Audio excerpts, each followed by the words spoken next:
مستحب ہے کہ اذان کے جملوں میں تھوڑا سا فاصلہ رکھیں، ایک جملہ ادا کریں، تھوڑا فاصلہ دیں، پھر دوسرا جملہ ادا کریں۔ تو ابھی جو ہے مؤذنین نے اپنا ایک اسٹائل بنایا ہوا ہے کہ مثلا تکبیرات کو ملا لیتے ہیں، اور اسی طرح سے بعض جو ہیں آگے جو حیالات ہیں، حیالات کو ملا لیتے ہیں، حی علی الصلاۃ، حی علی الفلاح، حی علی مثلا ملا کے۔ یہ مستحب نہیں ہے۔ 4 اللہ اکبر ہیں، آرام سے جدا جدا آرام سے ادا کریں، ان کو ملا کر مختصر کرنے کی کوئی ضرورت نہیں ہے۔ تاکید ہے اہل بیت کی طرف سے کہ جملوں کو جدا جدا ادا کریں، اذان کو بلند آواز سے بھی دیں اور آواز کو کھینچیں، اور جملوں کو بھی الگ الگ بیچ میں فاصلہ دیں، متصل نہ کریں۔ اذان میں یہ مستحب ہے۔ اور یہ بھی مستحب ہے کہ اذان کے جملوں کے درمیان بات نہ کرے، بیچ میں کسی سے گفتگو نہ کرے۔ تو اس کے پس منظر میں آقا امام صادق علیہ السلام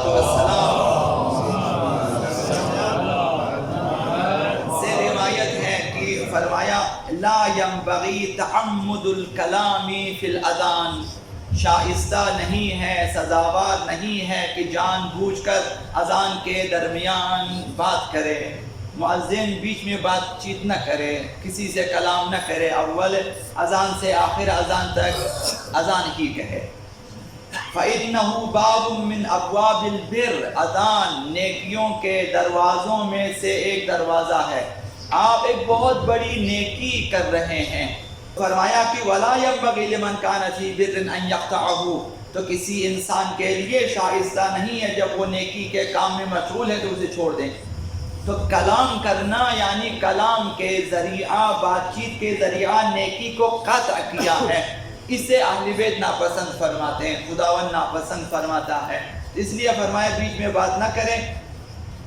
تو سزاوار نہیں ہے کہ نیکی کے کام میں آپ مشغول ہو اور اسے قطع کرے، نہ تمام چھوڑ دے اور کسی سے بات کرے۔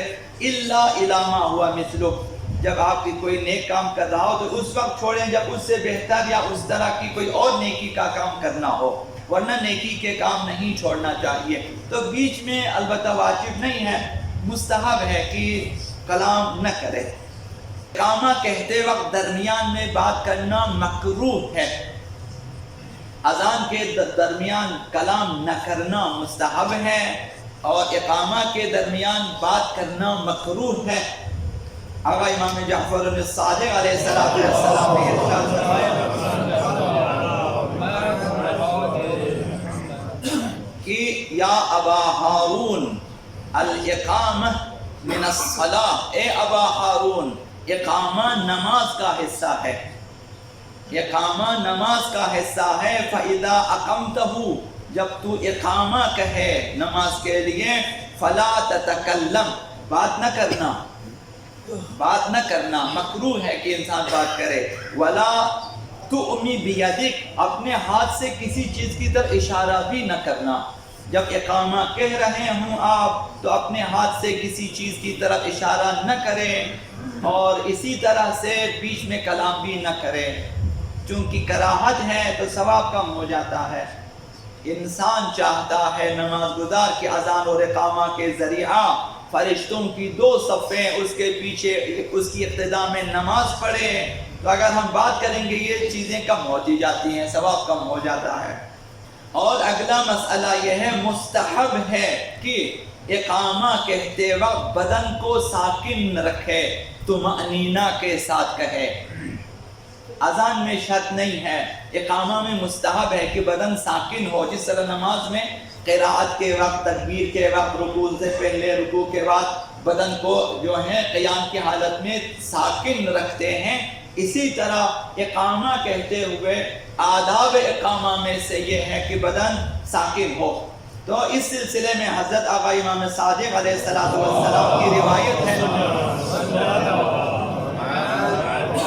فرمایا کہ وَلْيَتَمَكَّنْ فِي الْإِقَامَةِ كَمَا يَتَمَكَّنُ فِي الصَّلَاةِ، جس طرح نماز میں تمہیں طمأنینہ کے ساتھ، سکون بدن اور آرامش کے ساتھ بیٹھنا چاہیے، اقامہ میں بھی اسی طرح سے بدن کو ساکن رکھنا چاہیے۔ جس طرح نماز میں جب آپ تکبیر پڑھتے ہیں اور جب حمد و سورہ کی تلاوت کرتے ہیں آپ کا بدن ساکن ہونا نماز میں واجب ہے، طمأنینہ واجب ہے. یہی طمأنینہ اقامہ کے دوران مستحب ہے. مستحب ہے کہ بدن ساکن ہو، بدن حرکت کی حالت میں نہ ہو. فرمایا فَإِنَّهُ إِذَا أَخَذَ فِي الْإِقَامَةِ فَهُوَ فِي الصَّلَاةِ. جب کوئی شخص اقامہ کہتا ہے تو یہ سمجھو کہ وہ نماز میں ہے. تو لہذا اقامہ کی اہمیت بہت زیادہ ہے. اقامہ میں وہ تمام شرائط ہیں جو آپ نے سن لیا کہ مثلا تجربہ ہونا چاہیے، قیام کی حالت میں ہونا چاہیے، باوضو ہونا چاہیے، شرط ہے. یہی چیزیں نماز میں بھی شرط ہیں. بس یہ طمأنینہ بھی شرط ہیں، البتہ شرط استحبابی ہے. مستحب ہے کہ بدن ساکن ہونا چاہیے. تو اقامہ کو اہمیت دیں، اذان کو بھی اہمیت دیں، اور ان سنتوں کو جہاں تک ہو سکے زندہ کرنے کی کوشش کریں.